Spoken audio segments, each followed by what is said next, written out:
Good morning students. New trends in மார்க்கெட்டிங்கில் நம்ம next பார்க்க போகிறது கொரில்லா மார்க்கெட்டிங்.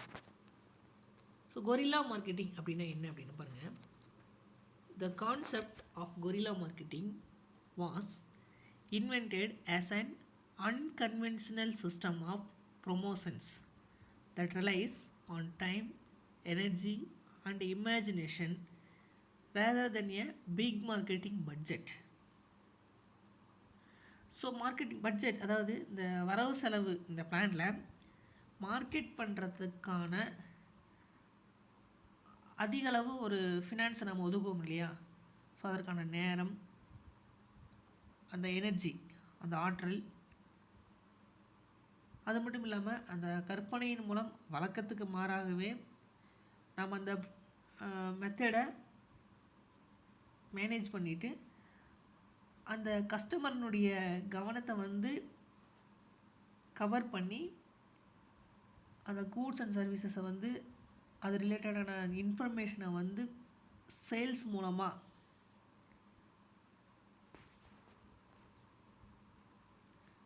இன்க்ரீஸ் பண்ணுறதுக்கு பேர் தான் கொரில்லா மார்க்கெட்டிங். அதான் சொல்கிறாங்க, அந்த concept of gorilla marketing was invented as an unconventional system of promotions.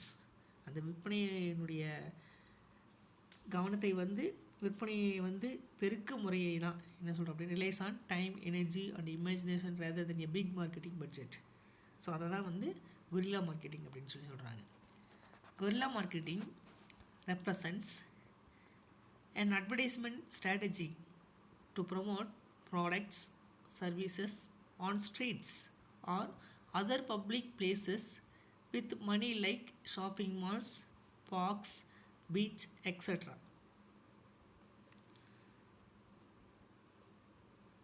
So இது பார்த்தீங்க அப்படின்னாக்க பப்ளிக் அதிகமாக மீட் பண்ணக்கூடிய அந்த பிளேசஸில், அதாவது மார்க்கெட்டு, பெரிய பெரிய அந்த marketing, shopping malls, park, beach, so இந்த மாதிரியான இடத்துல திடீர்னு ஒரு ஏதாவது ஒரு அடையாளத்தோடு அந்த ட்ரெஸ்ஸை போட்டுவிட்டு கஸ்டமர் முன்னாடி ஒரு ஆச்சரியம் அளிக்கக்கூடிய வகையில், பிரமிக்கக்கூடிய வகையில் ஒரு பொருளையோ அல்லது ஒரு ஆச்சரியம் இருக்கக்கூடிய வகையில் ஒரு ட்ரெஸ்ஸோ இல்லது ஒரு பொருளோ அந்த பொருளுடைய அந்த ப்ராடக்டினுடைய பிராண்டை அவங்களுடைய மனசில் அட்ராக்ட் பண்ணக்கூடிய வகையில் மார்க்கெட் பண்ணுறதா வந்து என்ன சொல்கிறாங்க அப்படின்னாக்கா கொரில்லா மார்க்கெட் அப்படின்னு சொல்லலாம்.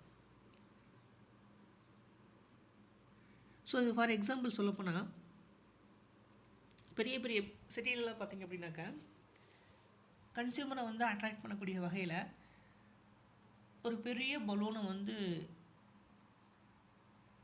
பறக்க விட்டுருப்பாங்க.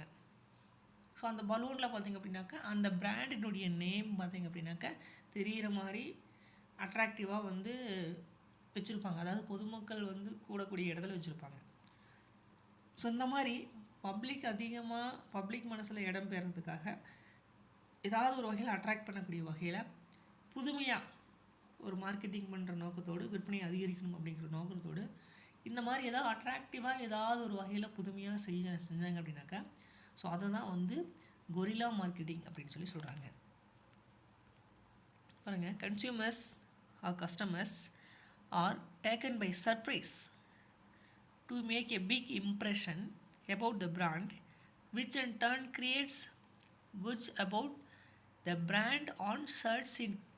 It create a memorable experience in the mind of target audience, which triggers good responses to sales. So அந்த மாதிரி ஏதாவது ஒரு ஆச்சரியமூட்டக்கூடிய வகையில்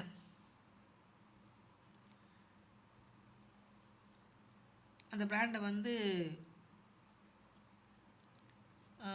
கஸ்டமர் மத்தியில் ஒரு விழிப்புணர்வு ஏற்படுத்தக்கூடிய, அவங்கள அட்ராக்ட் பண்ணக்கூடிய வகையில் ஒரு டிஷர்ட்டோ இல்லை நான் சொன்ன மாதிரி அந்த பலூன்ஸை வந்து பறக்க விடுறதோ, இந்த மாதிரி ஏதாவது ஒரு வகையில், இல்லை அப்படின்னா ஒரு சின்னதாக ஒரு நிழற்குடை மாதிரி அமைச்சு, ஸோ அதன் மூலயமா ஒரு ஒரு அட்வர்டைஸ்மெண்ட் பண்ணுறது. ஸோ இந்த மாதிரி ஏதாவது ஒரு வகையில் ஏதாவது ஒன்று பண்ணுறாங்க இல்லைங்களா? ஸோ அதை தான் வந்து கொரில்லா மார்க்கெட்டிங் அப்படின்னு சொல்லி சொல்கிறாங்க. ஸோ இது எதுக்காக அப்படின்னா சேல்ஸை வந்து அந்த பிராண்டினுடைய சேல்ஸை வந்து இன்க்ரீஸ் பண்ணுறதுக்காக தான் இந்த மாதிரி வந்து மார்க்கெட் பண்ணுறாங்க. It is suited to small companies which cannot set apart big advertisement budget. So இந்த மெத்தட் பார்த்தாங்க அப்படின்னாக்கா சேல்ஸ் அதிகரிக்கிறதுக்காக தான்.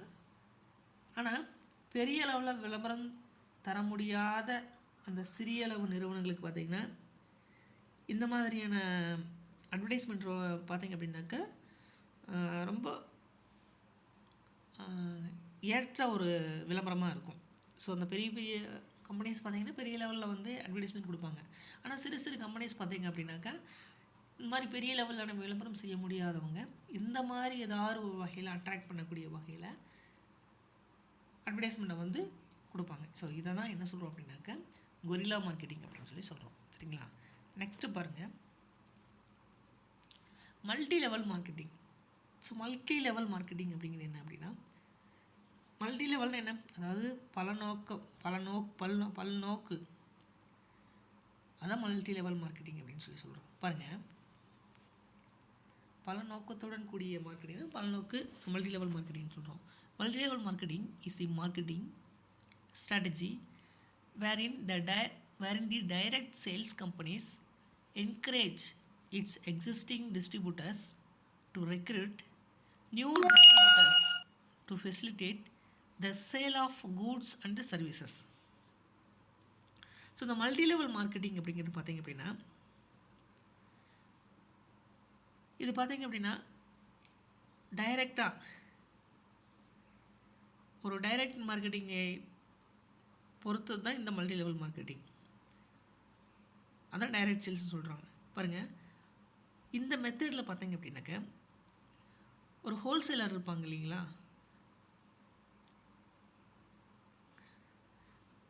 ஸோ அந்த மாதிரி ஹோல்சேலர்ஸ் பார்த்திங்க அப்படின்னாக்கா ஃபஸ்ட்டு அந்த சேல்ஸ்மேன் டிஸ்ட்ரிபியூட்டர்ஸ் இருக்காங்க இல்லைங்களா? ஸோ அந்த டிஸ்ட்ரிபியூட்டர்ஸை வந்து பார்த்திங்க டிஸ்ட்ரிபியூட்டர்ஸ் அப்படின்னா அந்த ஹோல்சேல் மூலமாக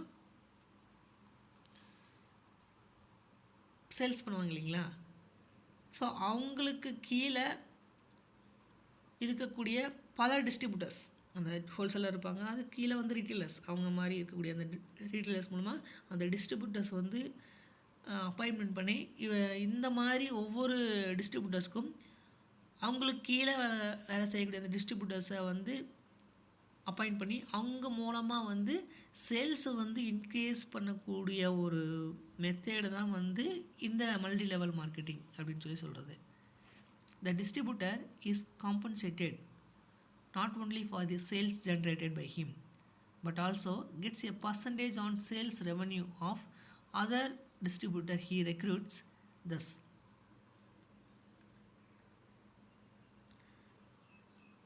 ஸோ இந்த மாதிரி நிறைய டிஸ்ட்ரிபியூட்டர்ஸ் வந்து அப்பாயின்மெண்ட் பண்ணி ஸோ அதன் மூலயமாக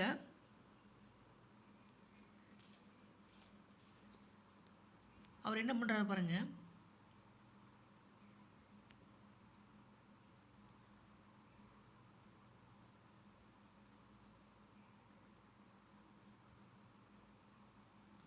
ஸோ என்ன அந்த காம்பன்சேட் பண்ணிக்கிறாரு என்ன அப்படின்னா, not only for the sales generated by him but also gets a percentage on sales revenue. So இந்த மெத்தடில்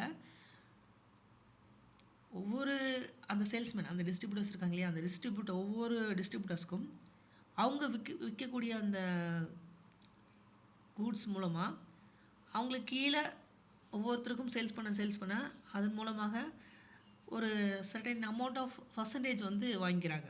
ஸோ அதான் அந்த இடத்துக்கு சொல்கிறான்.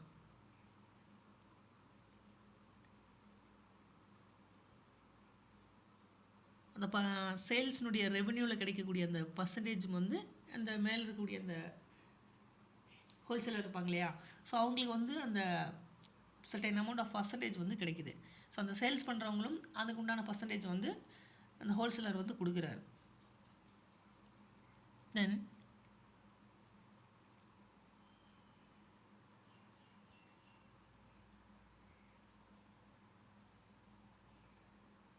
A multi-level marketing is a type of direct selling wherein the distributor sells the product via relationship referrals and word of mouth marketing. So இந்த மெத்தடில் பார்த்திங்க அப்படின்னாக்க அந்த செல்லர்ஸ் பார்த்திங்க அப்படின்னாக்க அந்த வேர்ட் ஆஃப் மவுத் அந்த சொல் வழியாகவோ அல்லது வாய் வழி தொடர்பு மூலமாகவோ அல்லது அவங்க ரிலேஷன்ஷிப்னுடைய ரெஃபரன்ஸ் மூலமாகவோ அந்த பொருளை வந்து மார்க்கெட் பண்ணுறது வந்து இந்த இடத்துக்கு குறிப்பிடுது. ஸோ இப்போ நம்ம ஒரு செல்லர்ஸ் அப்பாயிண்ட் பண்ணுறோம் அப்படின்னாக்கா அவங்க என்ன பண்ணுவாங்க, அந்த அந்த செல்லர்ஸ் அந்த டிஸ்ட்ரிபியூட்டர் என்ன பண்ணுவாங்க அப்படின்னா அவங்களுடைய ஃப்ரெண்டு மூலமாகவோ அல்லது அவங்களுடைய ரிலேஷன்ஷிப் மூலமாகவோ அதாவது வாய் வழியாக அந்த பொருளை வாங்கிக்கோங்க அப்படின்னு சொல்லி மார்க்கெட் பண்ணுவாங்க இல்லையா. ஸோ அந்த மாதிரி டிஸ்ட்ரிபியூட்டர்ஸ் தான் நம்ம என்ன சொல்கிறோம், இந்த மாதிரி வந்து டிஸ்ட்ரிபியூட்டர்ஸ் வந்து அவங்களுடைய ரிலேஷன்ஷிப் வாய் வழியாக அந்த ப்ராடக்ட் வாங்கிக்கோங்க அப்படின்னு சொல்லி சொல்கிறாங்க இல்லையா. ஸோ அப்படிப்பட்ட வகையை சேர்ந்தது தான் இந்த multi level marketing. Then the sales persons R distributor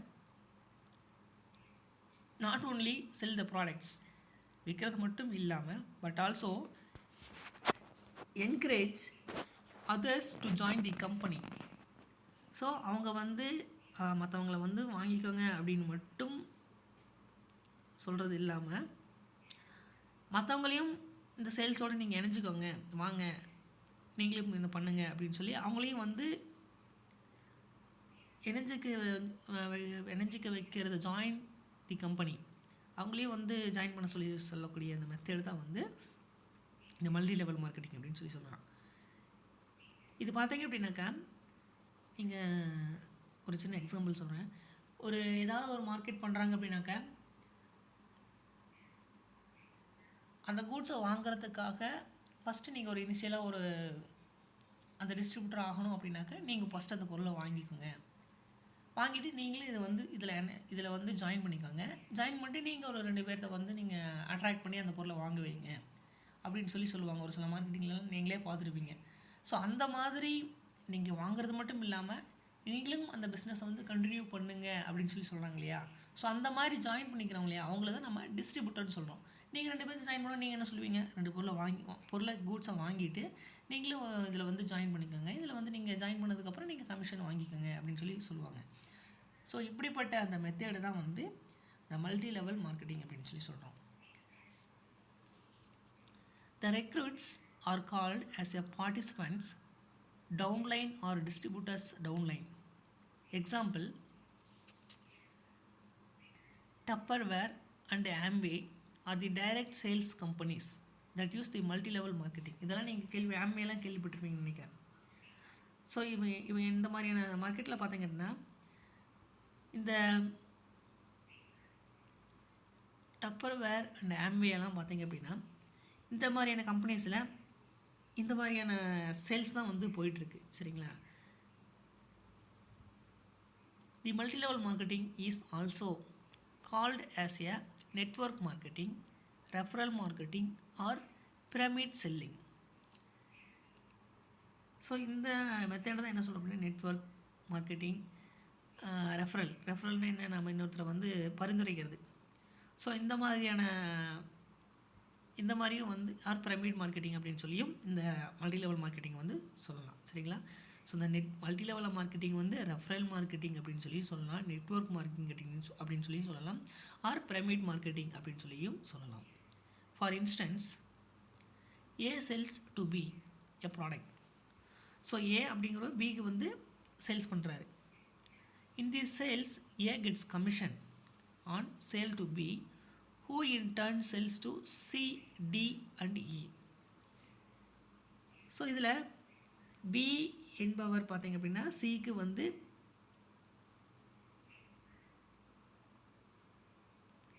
சிக்கு விற்பனை செய்கிறாரு, சி வந்து டிக்கும் ஈக்கும் விற்பனை செய்கிறாரு. ஸோ இந்த மாதிரி வந்து நம்ம ஒருத்தரை சேல் பண்ணி அவங்க மூலமாக இன்னொருத்தரை வந்து ஜாயின் பண்ண வச்சு அவங்களையும் வாங்க சொல்லி இன்னொருத்தர் மூலம் இப்படியே அட்ராக்டாக நம்ம ஒருத்தரை வாங்க சொல்கிறோம். அவங்க வாங்கினதுக்கப்புறம் இன்னொருத்தரை வந்து அவர் வந்து வாங்க சொல்லி சேல்ஸ் பண்ணுறாரு. ஸோ இந்த மாதிரி சேல்ஸ் பண்ணக்கூடிய இந்த மாதிரி மெத்தேடு தான் என்ன சொல்கிறோம் அப்படின்னாக்கா மல்டி லெவல் மார்க்கெட்டிங் அப்படின்னு சொல்லி சொல்லுவோம். ஸோ இதுக்காக பாருங்கள், A gets certain percentage of commission on B sales to C D E. So இப்போ ஏ வந்து என்ன பண்ணுவார், கமிஷன் வாங்குவார். எதனால்? ஏ வந்து பிக்கு விற்றாரா, இப்போ பி வந்து சிக்கு அடுத்து சேல் பண்ணியிருக்காரா, இப்போ சி வாங்கினதுக்கப்புறம் டி வாங்கியிருக்காரா, டி வாங்கினதுக்கப்புறம் இ வாங்கியிருக்காரா. ஸோ இந்த மாதிரி சேல்ஸ் வந்து இன்க்ரீஸ் ஆகிட்டே போக போக ஏக்கும் அடுத்தது பிக்கும் சிக்கும் என்ன கிடைக்கும் அப்படின்னாக்க அந்த கமிஷன் வந்து சேல்ஸ் இன்க்ரீஸ் ஆக போக ஒவ்வொருத்தருக்கும் அந்த கமிஷன் வந்து கிடைச்சிட்டே இருக்கும். சரிங்களா? ஸோ இதை தான் வந்து மல்டி லெவல் மார்க்கெட்டிங் அப்படின்னு சொல்லி சொல்கிறோம். நெக்ஸ்ட்டு பாருங்கள், ரெஃபரல் மார்க்கெட்டிங்.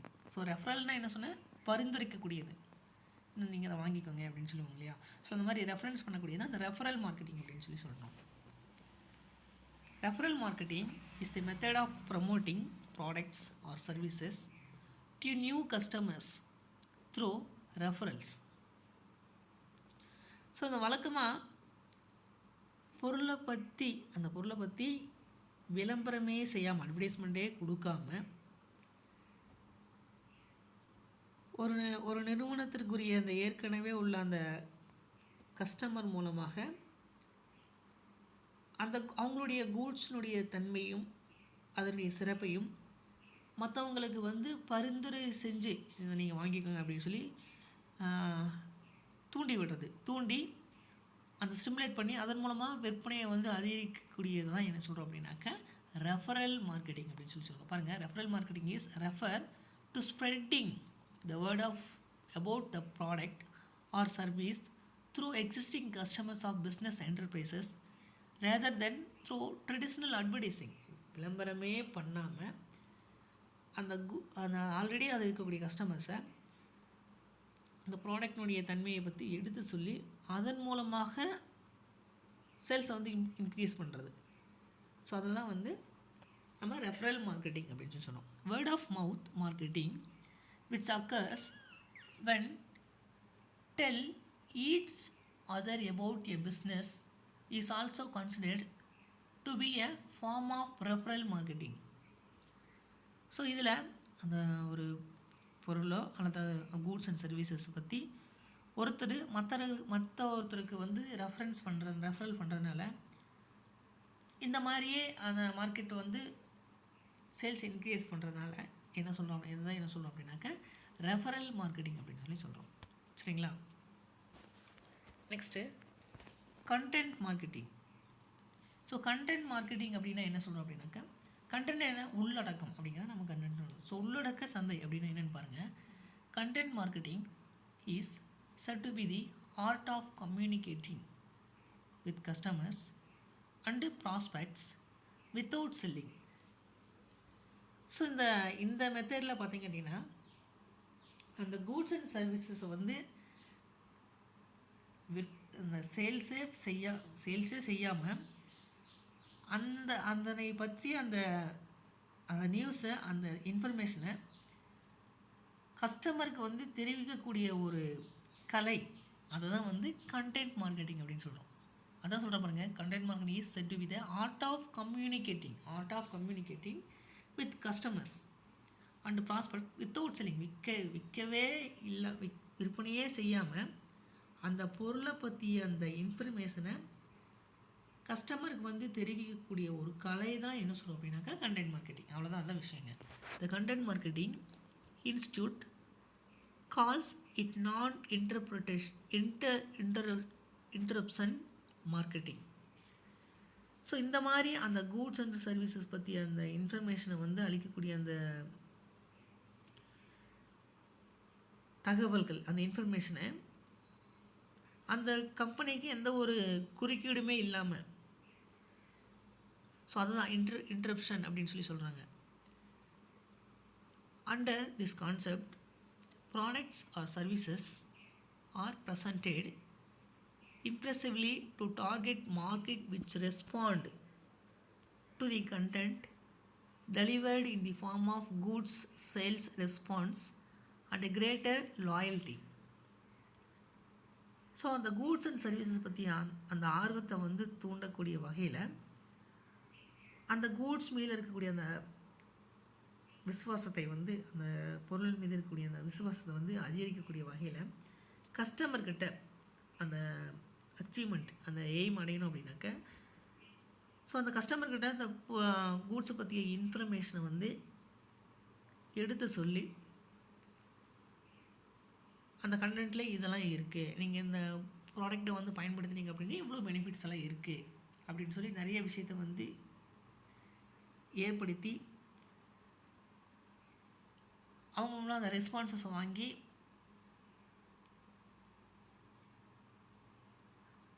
திருப்தியடைய செய்கிறது தான் வந்து கண்டென்ட் மார்க்கெட்டிங் அப்படின்னு சொல்லி சொல்கிறாங்க. சரிங்களா?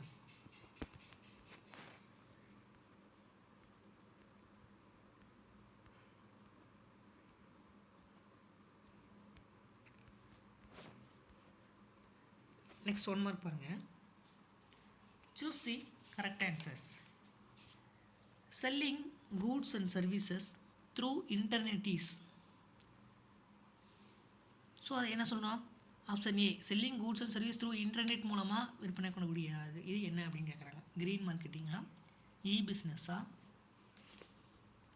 சோசியல் மார்க்கெட்டிங்கா, அது மெட்டா மார்க்கெட்டிங்கா? ஸோ இதில் எது வந்து சரியான ஆன்சராக இருக்கும்?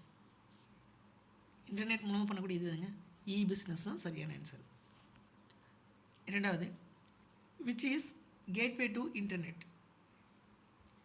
ஸோ அந்த கேட்வே, அந்த இந்த இணையத்திற்கு உண்டான நுழைவாயில் அப்படிங்கிறது எது? போர்ட்டலா, சிபியூவா, மோடமா, வெப்லேயரா? இந்த நாளில் எது சரியான answer? So modem, C option. Modem இருந்தால் மட்டும்தான் நம்ம இன்டர்நெட் மூலமாக கனெக்ட் பண்ணி சேல் பண்ண முடியும். Next, social marketing deals with. So social marketing அந்த சமூக சந்தைப்படுத்தல் அப்படிங்கிறது எதனோட தொடர்பு இருக்குது அப்படின்னா, society, social class, social change, social evil. So இதில் சோசியல் சேஞ்ச் தான் அந்த சோசியல் மார்க்கெட்டிங் எதனோடு தொடர்பு இருக்குன்னா சோசியல் சேஞ்சோடு தான் தொடர்பு இருக்குது. 4th one, effective use of social media marketing increase conversion rates of. Option A, customer to buyers, retailer to customers, one buyer to another buyers, direct contact of marketer. So அதுக்கு சரியான இது பார்த்தீங்க அப்படின்னாக்க C தான் சரியான answer. அதாவது one buyer to another buyers, அதுதான் social media marketing அப்படின்னு சொல்லி சொல்கிறோம். Next, a company products and prices is visually represented by. Option A, shopping cart. Option B, web portal. Option C, electronic catalog. Option D, revenue model. அதாவது 5th அவன் என்ன சொல்கிறான்னா, ஒரு கம்பெனியுடைய அந்த பொருளும் அந்த விலையை வந்து தெளிவாக பார்வைக்கு எப்படி வைக்கிறாங்க அப்படின்னா,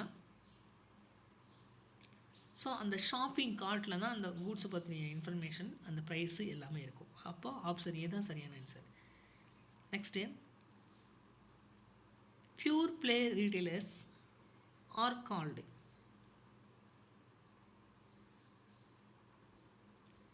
market creators, transaction brokers, merchants, agents. அதாவது பியூர் பிளே ரீட்டைலர்ஸ் அப்படின்னு அந்த தூய அந்த சில்லறை விற்பனையாளர்களை தான் எப்படி கூப்பிட்றோம் அப்படின்னா மார்க்கெட் கிரியேட்டர்ஸாக, டிரான்சாக்ஷன் புரோக்கர்ஸாக, மெர்ச்சன்ட்ஸாக, ஏஜென்ட்ஸாக. ஸோ இதில் சரியான ஆன்சர் என்ன அப்படின்னா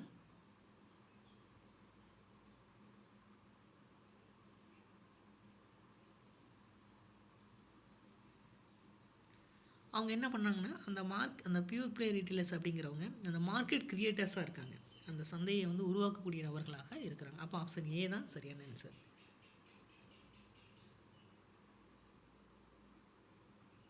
சாரி, இந்த இடத்துக்கு ஆப்ஷன் ஏ அப்படிங்கிறத விட சரி 5th பாருங்கள், a company product and price is visually represented by. So அந்த ஷாப்பிங் கார்ட் அப்படிங்கிறத விட web portal, electronic catalogue, revenue model அப்படிங்கிறத விட அந்த எலக்ட்ரானிக் கேட்டலாகில் தான் அந்த கூட்ஸை பற்றிய இன்ஃபர்மேஷனும் ப்ரைஸும் இருக்கும். அப்போ ஆப்ஷன் 5க்கு ஆப்ஷன் சி தான் சரியான ஆன்சர். 6க்கு அந்த பியூர் பிளே ரீட்டெயிலர்ஸ் அப்படிங்கிறவங்கள எப்படி நம்ம கூப்பிடலாம் அப்படின்னா டிரான்சாக்ஷன்ஸ் புரோக்கர்ஸ் அப்படின்னு சொல்லியும் சொல்லலாம். சரிங்களா? அப்போ ஆப்ஷன் பி தான் சரியான ஆன்சர். நெக்ஸ்ட்டு பாருங்கள், வாட் இஸ் பிஸ்னஸ். ஸோ இதெல்லாம் நம்ம பார்த்து தான் நீங்கள் டெஸ்ட்டும் எழுதிட்டீங்க. ரெண்டாவது, வாட் இஸ் க்ரீன் மார்க்கெட்டிங். அடுத்தது, what is service marketing. Define marketing. What is tailing. What is social marketing. So இது எல்லாமே நம்ம பார்த்துட்டோம். 3 மார்க்ஸில் பாருங்கள், what are the advantages of marketing ஃபஸ்ட்லேயே பார்த்துட்டோம். டிஸ்கஸ் தி அப்ஜெக்டிவ்ஸ் ஆஃப் மார்க்கெட்டிங்கும் பார்த்தாச்சு. Explain in detail about niche marketing இதுவும் பார்த்துருக்கோம். 5 மார்க்கில் பாருங்கள், explain in detail how traditional marketing differ from marketing இது நம்ம ஃபஸ்ட்டே பார்த்தாச்சு. Explain advantages and disadvantages of marketing பார்த்துருக்கோம். Discuss any new methods of marketing. So அந்த ரீசன்ட் ட்ரெண்ட்ஸ் இப்போ நியூ மெத்தட் பார்த்தோம் இல்லைங்களா. ஸோ இதில் ஏதாவது எனி 2 நியூ மெத்தட்ஸ் எழுதுனா போதும்.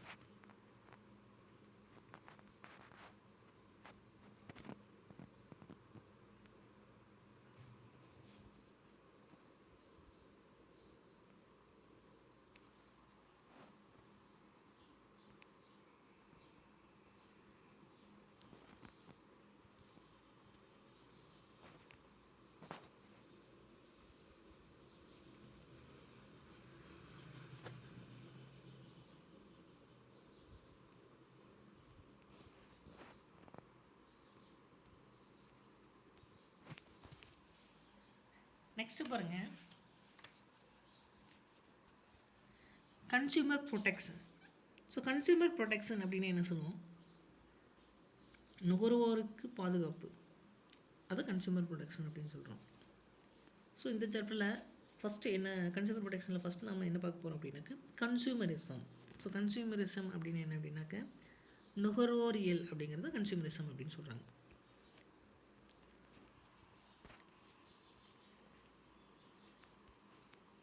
இன்ட்ரோடக்ஷன் பாருங்கள். The nature of society was monotheistic and its needs were very limited.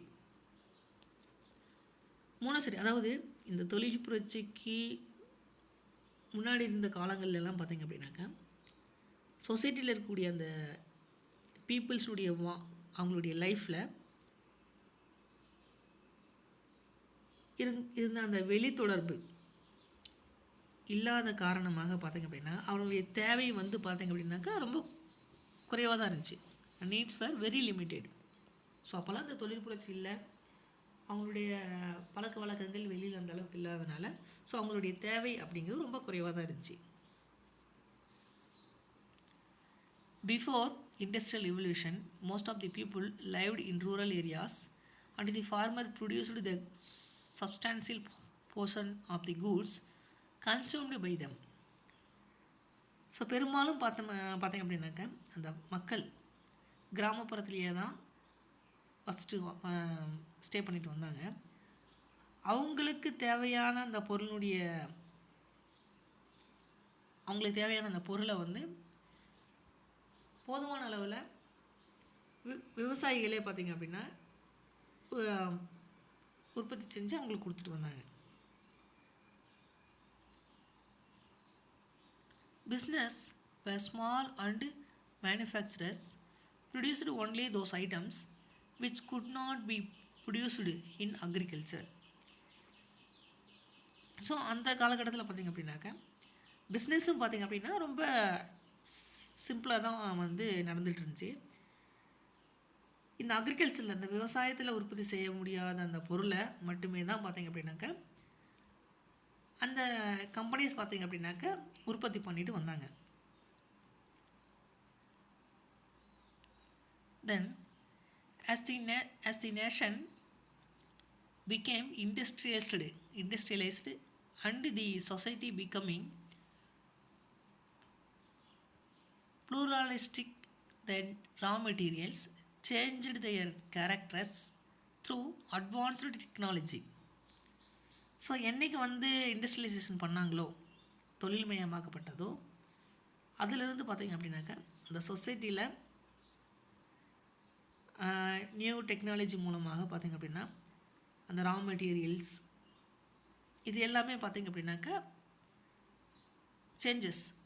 Changed நிறைய மாற்றங்கள் ஏற்பட தொடங்கிச்சு அந்த இண்டஸ்ட்ரியலைசேஷன் பண்ணதுக்கப்புறம். New products appeared and consumers dependence of business increased. So எப்போ நியூ ப்ராடக்ட் அந்த புதிய பொருள் தோற்றம் மார்க்கெட்டுக்கு வந்துச்சோ, ஸோ அதுலேருந்து அந்த கன்சியூமர் அந்த வியாபாரம் செய்யக்கூடிய அந்த பொருள் அவங்களிடையே வாங்க தூண்ட ஆரம்பிச்சது, இன்க்ரீஸ் ஆக ஆரம்பிச்சது. Consumer dependency and business responsibility are the two sides of coin. So இந்த கன்சியூமர்ஸ் பார்த்தீங்க அப்படின்னாக்கா, ஸோ கன்சியூமரும் சரி, ஸோ அது என்ன சொன்னால் consumer dependency and business responsibility are the two sides of coins. அப்போ நுகர்வோரும் அந்த கன்சியூமரும் அதை சார்ந்த அந்த வணிக நிறுவனமும் இந்த ரெண்டுமே பார்த்தீங்க அப்படின்னாக்க ஒரு நாணயத்தினுடைய இருபக்கம், ஒரு காயினில் 2 சைடு டபுள் சைடு இருக்கும் இல்லைங்களா, அந்த நாணயத்தினுடைய இருபக்கத்தை போன்று இருக்க ஆரம்பித்தது. Then the producer, the consumer and the government are the 3 constituent elements of business. So அந்த ப்ரொடியூசரும் சரி, கன்சியூமரும் சரி, கவர்மெண்ட்டும் சரி, இவங்க 3 பேருமே பார்த்திங்க அப்படின்னா அந்த பிஸ்னஸ்னுடைய மிக முக்கியமான 3 நபர்களாக கருதப்பட்டனர். Then the consumers is the most exploited constituent in the business world. So இந்த வேர்ல்டில் அதிகமாக அந்த சுரண்டலுக்கு உள்ளாகிறது யார் அப்படின்னாக்க கன்சியூமர் தான். அதான் சொல்லலாம், இந்த கன்சியூமர் இஸ் தி மோஸ்ட் எக்ஸ்ப்ளாய்டட்னா சுரண்டுறது, constant in the business world. The lesson explains. So அந்த மாதிரி அந்த நிறுவனங்கள் கன்சியூமருக்கு சேல்ஸ் பண்ண ஆரம்பித்ததுக்கு அப்புறம் பார்த்திங்க அப்படின்னாக்கா கன்சியூமரை எந்த அளவுக்கு எக்ஸ்ப்ளாய்டேஷன் பண்ணலாம், எந்த அளவுக்கு ஏமாற்றலாம், சுரண்டலாம் அப்படிங்கிறத குறிக்காலாக வச்சுட்டு அதுக்கப்புறம் ஏமாற்ற ஆரம்பித்தாங்க. ஸோ நம்ம இந்த லெசனில் என்ன பார்க்கணும்னா, this lesson explains about the consumer exploitation and consumer protection. So அந்த மாதிரி ஏமாத்துறவங்களுக்காக இந்த லெசனில் கன்சியூமர்ஸ் எப்படியெல்லாம் எக்ஸ்ப்ளாய்டேஷன் பண்ணுறாங்க, அவங்களுக்கு எப்படி நம்ம ப்ரொடெக்ஷன் கொடுக்கலாம் அப்படிங்கிறத பற்றி தான் நம்ம இந்த சாப்டரில் பார்க்க போகிறோம். சரிங்களா? ஸோ இந்த இன்ட்ரோடக்ஷன் உங்களுக்கு புரிஞ்சிருக்கும். ஸோ பொருள் ஆரம்பத்தில் மக்கள் எப்படி இருந்தாங்க சமுதாயத்தில், அதுக்கப்புறம் இந்த தொழில் நிறுவனங்கள் வந்ததுக்கப்புறம் மக்களை ஏமாற்றி அட்ராக்ட் பண்ணி ஸோ அதன் மூலமாக அவங்கள பொருளை வாங்க வச்சு அவங்கள சுரண்டவும் ஆரம்பித்தாங்க. ஸோ அப்படி சுரண்டதுக்கப்புறம் அந்த அந்த கன்சியூமர்ஸ் எப்படி அவங்களுக்கு பாதுகாப்பு கொடுக்கறது, அந்த சுரண்டல்லேருந்து அவங்களை எப்படி விடுவிக்கிறது, இந்த மாதிரியான விஷயங்களை பற்றி தான் இந்த சாப்டரில் நம்ம பார்க்க போகிறோம்.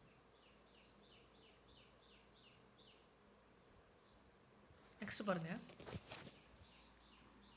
கன்சியூமர் அப்படிங்கிறதுக்கு நான் அந்த மீனிங் பாருங்கள்.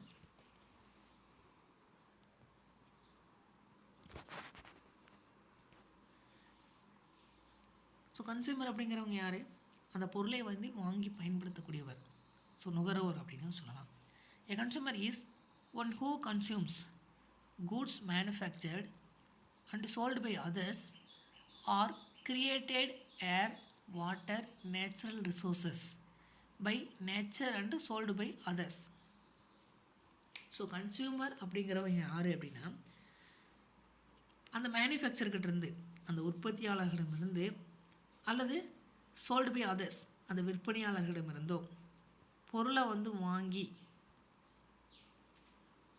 அது மட்டும் இல்லாமல் அந்த இயற்கை வளங்களால் உருவாக்கப்பட்டக்கூடியது என்னது, ஏரு, வாட்டர், நேச்சுரல் ரிசோர்ஸஸ், இந்த மாதிரியான பொருளை யார் பிறரால் மற்ற ஒரு நிறுவனங்களால் உற்பத்தி செய்யப்பட்டு விற்கக்கூடிய அந்த பொருளை வாங்கி பயன்படுத்துகிறாங்களோ, யார் வாங்கி பயன்படுத்துகிறாங்களோ, ஸோ அவங்கள தான் நம்ம என்ன சொல்கிறோம் அப்படின்னாக்கா கன்சியூமர் அப்படின்னு சொல்கிறோம். சரிங்களா?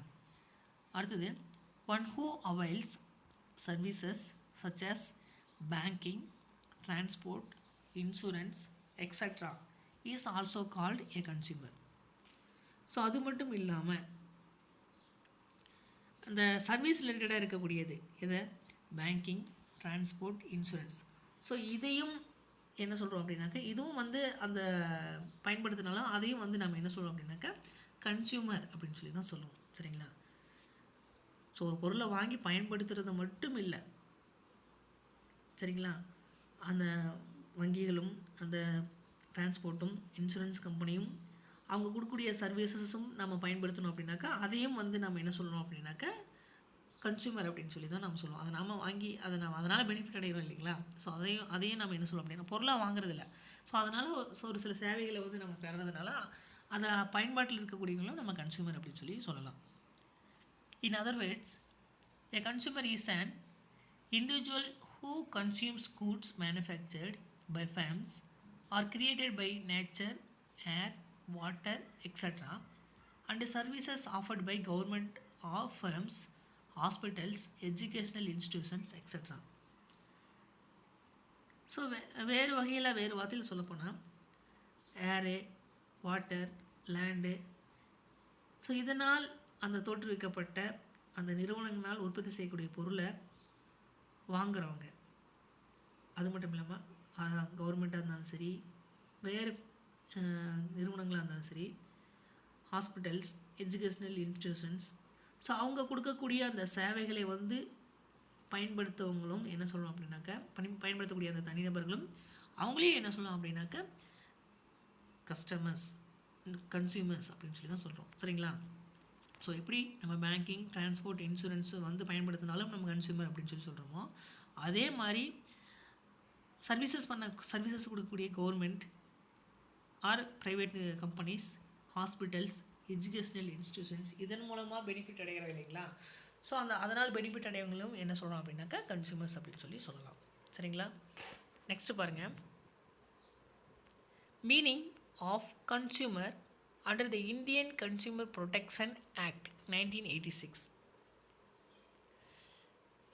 இந்த கன்சியூமர் ப்ரொடெக்ஷன் ஆக்ட் பார்த்தீங்க அப்படின்னாக்கா இந்த இந்திய நுகர்வோர் பாதுகாப்பு சட்டம் 1986 உருவாக்கப்பட்டது. சரிங்களா? ஸோ அதன்படி அந்த கன்சியூமர் அப்படிங்கிறதுக்கு என்ன மீனிங் கொடுக்குறாங்க அப்படின்னு சொல்லி பார்க்கலாம். A person who buys any goods or services for a consideration which has been paid or promised or partly paid and partly promised or under any system of deferred payment is a consumer. அதாவது முழுமையாகவோ அல்லது பகுதியாகவோ என்ன சொல்கிறேன், a person who buys goods and services for a consideration which has been paid or promised or partly paid and partly promised. So முழுமையாகவோ அல்லது பகுதியாகவோ செலுத்தப்பட்டு அல்லது செலுத்துவதாக உறுதியளிக்கப்பட்ட அதனால் பெனிஃபிட் அடையக்கூடிய வகையில் அந்த கூட்ஸையோ அந்த சர்வீசஸையோ வாங்கக்கூடியவர் தான் என்ன சொல்கிறோம் அப்படின்னாக்கா கன்சியூமர் அப்படின்னு சொல்லி சொல்கிறோம். ரெண்டாவது பாருங்கள், a person who obtains such goods for resale or for any commercial purposes will not be a consumer. அதாவது மறுவிற்பனை செய்வதற்காகவோ ஆர் அந்த வணிக நோக்கத்திற்காகவோ பொருளை வந்து வாங்குபவர் வந்து பார்த்தீங்க அப்படின்னாக்கா அவரை வந்து அதாவது வாங்கி விற்கணும் அப்படிங்கிற நோக்கத்தோடு செயல்படுறாங்க இல்லையா, அவங்கள வந்து நம்ம கன்சியூமர்னு சொல்ல முடியாது. ஸோ அதான் சொல்கிறேன், a person who obtains such goods for resale, மறுவிற்பனை செய்யக்கூடிய நோக்கத்தோடு யாராவது ஒரு நபர் இருந்தாங்க அப்படின்னா அவரை வந்து நம்ம என்னவா கன்சிடர் பண்ணிக்க முடியாது, கன்சியூமராக வந்து கன்சிடர் பண்ணிக்க முடியாது. ஏன்னா அவர் வாங்க பயன்படுத்தலை, அவர் மறுபடியும் வந்து சேல் தான் பண்ணுறாரு. ஸோ அப்படி வாங்கக்கூடியவர் வந்து நம்ம கன்சியூமர்ன்ட்டு நம்ம சொல்ல முடியாது. However if such goods are bought by a person exclusively for the purpose of earning his livelihood by means of self employment then such a person will be considered a consumer. So அப்படி இருந்த போதிலும் அந்த சுய வேலைவாய்ப்பின் மூலமாக தனது வாழ்வாதாரத்திற்கு பொருளீட்டும் நோக்கத்திற்காக மட்டுமே ஒரு பர்சன் அந்த பொருளை வாங்கியிருந்தாங்க அப்படின்னாக்கா அவரையும் நம்ம என்ன சொல்கிறோம் அப்படின்னாக்கா கன்சியூமர் அப்படின்னு சொல்லி தான் சொல்கிறோம். இன் theory all business enterprises consider consumer satisfaction as their main objective. So தியரிட்டிக்கலாக பார்க்க போனால் ஆல் பிஸ்னஸ் என்டர்பிரைஸ் எல்லா வணிக நிறுவனங்களும் பார்த்தீங்க அப்படின்னாக்கா கன்சிடர் கன்சியூமர் சாட்டிஸ்ஃபேக்ஷன் அந்த நுகர்வோருடைய திருப்தியை தான் த மெயின் அப்ஜெக்டிவ் அவங்களுடைய முதன்மை நோக்கமாக இருக்கும். A consumer is said to be the king and the businessman are primarily supposed to serve and satisfy consumers. அப்போது நுகர்வோர் மட்டுமே தான் வணிக உலகத்தினுடைய கிங்காக வந்து கருதப்படுறாங்க. Consumer is said to be the king. நுகர்வோர் அவங்க தான் வந்து மன்னராக வந்து ஒரு நாட்டில் இருக்கக்கூடிய அந்த கன்சியூமர்ஸ் தான் வந்து கிங்காக வந்து கருதப்படுறாங்க. A consumer occupies the central position in the entire scheme of free economy. So அந்த கன்சியூமருக்கு அவங்களுக்கு செய்ய வேண்டிய அந்த சர்வீசஸை வந்து கொடுத்து அவங்கள வந்து திருப்திப்படுத்துவதையே தான் முதன்மை நோக்கமாக கொண்டிருக்குங்க ஒவ்வொரு நிறுவனங்களும். Consumers have not always received the attention they deserve. In reality, consumers are cheated and exploited in many ways. So இந்த சுதந்திரமான இந்த எக்கனாமிக் வேர்ல்டில் கன்சியூமர்ஸ் தான் வந்து ஒரு நம்ம என்ன சொல்கிறோம்னா மையப்புள்ளியாக இருந்தாலும் அவங்களுடைய தகுதி வந்து எப்போதுமே வந்து அவங்க வந்து பெருசாக வந்து மதிக்கப்படுறதில்லை. எப்படி அப்படின்னா in reality consumers are cheated and exploited in many ways. So அவங்க கன்சியூமர் தான் மிக முக்கியமானவங்க அப்படின்னு சொல்கிறோம். ஆனால் உண்மையிலேயே அவங்கள வந்து அட்ராக்ட் பண்ணி பல வகையில் நம்ம வந்து பொருளை விற்று ஏமாற்றக்கூடிய வகையில் ஒரு சில நிறுவனங்கள் வந்து செயல்படுது. அதான் சொல்ல in reality consumers are cheated and exploited in many ways. பல வழிகளில் பார்த்தீங்க அப்படின்னா அவங்கள வந்து ஏமாத்துறாங்க, சுரண்டப்படுறாங்க. In the practical world, a consumer is a slave and not the sovereign as described. So நடைமுறை உலக வாழ்க்கையில் பார்த்தீங்க அப்படின்னா கன்சியூமர் வந்து பார்த்தீங்க அப்படின்னாக்க சுதந்திரமாக இல்லாமல் இன்னமும் பார்த்தீங்க அப்படின்னாக்க slave and not the sovereign as described. இன்னும் அடிமை என்ற நிலையிலே வந்து பார்த்தீங்க அப்படின்னாக்க ஒரு சில நிறுவனங்கள் வந்து பார்த்தீங்க அப்படின்னாக்கா நடத்துது. ஸோ அவங்கள அட்ராக்ட் பண்ணி ஏதாவது ஒரு வகையில் வந்து ஏமாத்துறது. Consumers wellbeing or the welfare lies in the fulfilment of their normal legitimate interests expectations and aspirations as to goods and services they need. So அந்த கன்சியூமருக்கு அவங்களுக்கு தேவையான அந்த பொருளையும் அந்த கூட்ஸ் அண்ட் சர்வீசஸை வந்து ஏற்படுத்தி அதன் மூலமாக அவங்களுடைய தேவையை வந்து நிறைவேற்றி கொள்ளக்கூடிய அந்த இயல்பான சட்டப்பூர்வமாக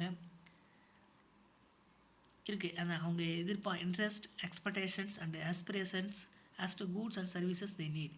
ஸோ கன்சியூமருடைய தேவை என்ன அப்படிங்கிற அவங்களுக்கு தேவையானதை வந்து ஏற்படுத்தக்கூடிய வகையில் நிறுவனங்களை வந்து செயல்படுது. Each and every customer is worried and harmed disturbed about the quality, quantity, price and the timelines of the supply of goods and services they need. So அந்த கன்சியூமருடைய அவங்களுடைய நலனுக்காகவும் அவங்களுடைய நல வாழ்வுக்காகவும்